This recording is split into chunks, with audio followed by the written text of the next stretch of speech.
Hey guys, and welcome back to the channel. Today we're taking a look at a Mini-ITX case that you've probably never heard of. You've probably never heard of the manufacturer of this case whatsoever either, and it's unique in more than just that, and more than just the fact that you haven't heard of it, that is, in that this is a case that you actually have to assemble yourself once you receive it. But in exchange for that, you actually get a really unique system that, personal opinion, I think it looks great. Let's talk about this thing a little bit. This is the Geeek A60.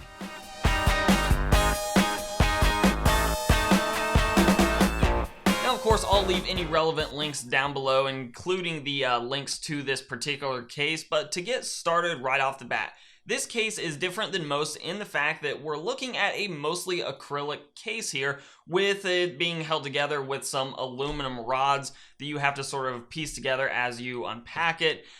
Each of these particular acrylic panels comes with a protective film on both sides of them. It takes a while to get that film off. It's not the easiest thing to get off, but it does preserve the acrylic itself. Obviously, we have this sort of matte black on the top and also on the front here, and then both sides are acrylic clear side panels. Now, there are several variants of this particular case, or of different cases that Geek makes available, this being the A60. The A50 is basically this exact case with this sort of top compartment sort of cut off down to size, and the reason for that is the A60 supports a 240mm AIO, which I am not using at this point. Down the road I may go ahead and test that out as well, but I did want this because and request this case because this is going to be one that actually stays together. Usually when I build a PC, I take it apart after I'm done testing it, playing with it, and use the parts in a different build. This case is actually going to stick together because this is going to be my traveling rig if I'm ever moving around,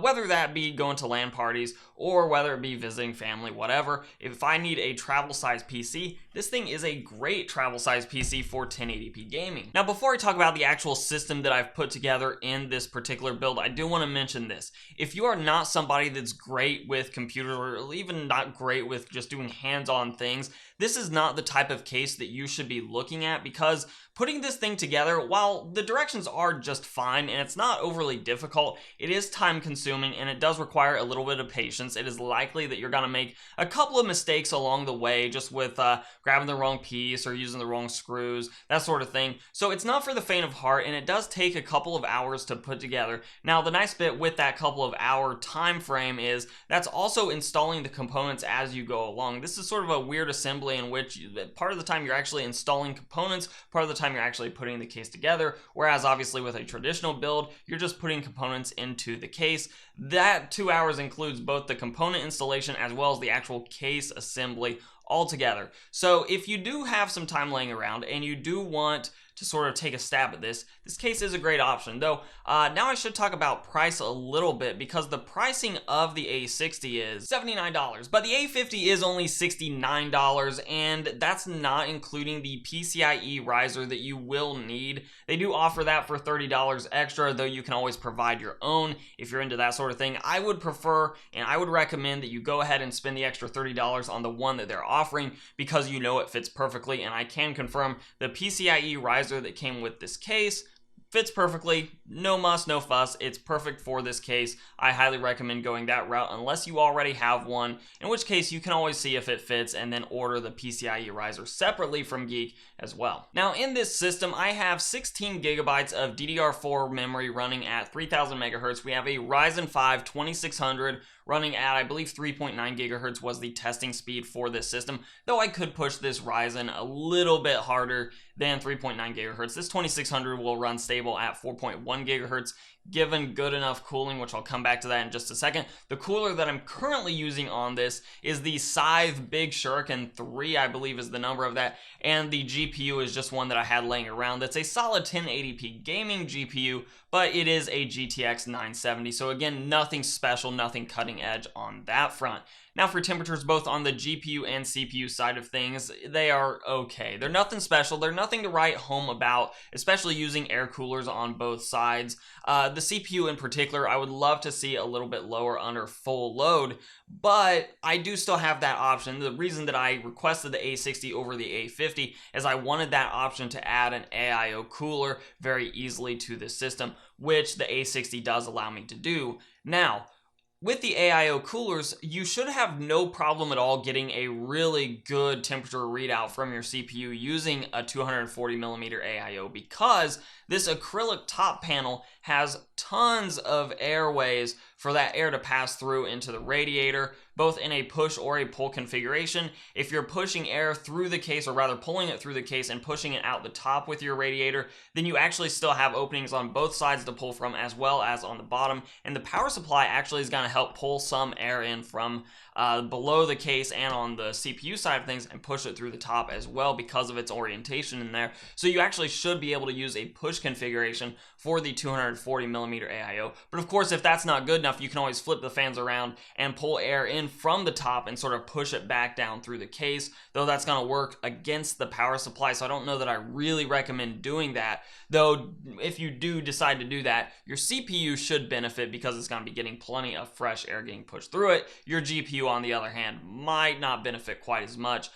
My recommendation, and the first thing that I would try to do, and obviously do some testing with this if you do go the route of an AIO, is to try both configurations and see what gives you the best temperatures both on the GPU and CPU side of things, and then make an informed decision that way. So at the end of the day, here's what I'm looking for in an ITX system. First of all, I need it to be compact, which this thing absolutely is, and if you need it even more compact, the A50 would be extremely dense component-wise, but it should still have pretty good airflow and be able to keep your temperatures somewhat reasonable. And that's the other bit that I wanted to mention about ITX systems in general, is unless you're working with one that's specifically geared towards being more of a, like, just a small tower that gives you plenty of airflow, for the most part, ITX systems are gonna have to fight against temperatures more than micro ATX or full-size ATX cases. But I think the Geeek A60 and probably the Geeek A50 as well do a great job of fighting against that by giving you plenty of openings in the case, plenty of places for the components to pull in fresh air, and then having passive exhaust here. Another way to simply improve this case's performance, even without an AIO,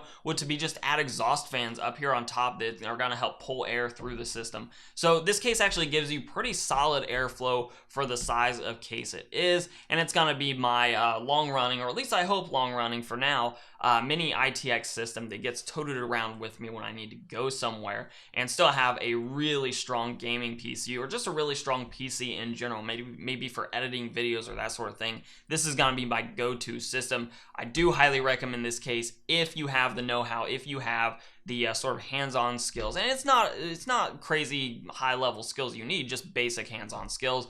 Be comfortable with a screwdriver, that sort of thing. If you are, then this thing is a really good option. My only concern is, this being so much acrylic, I am concerned about the longevity of sort of its aesthetic, especially these clear side panels. I could totally see them getting a little bit scratched up. So maybe that'll be an update down the road once it's had some travel use and I can sort of see how it's holding up over the long run.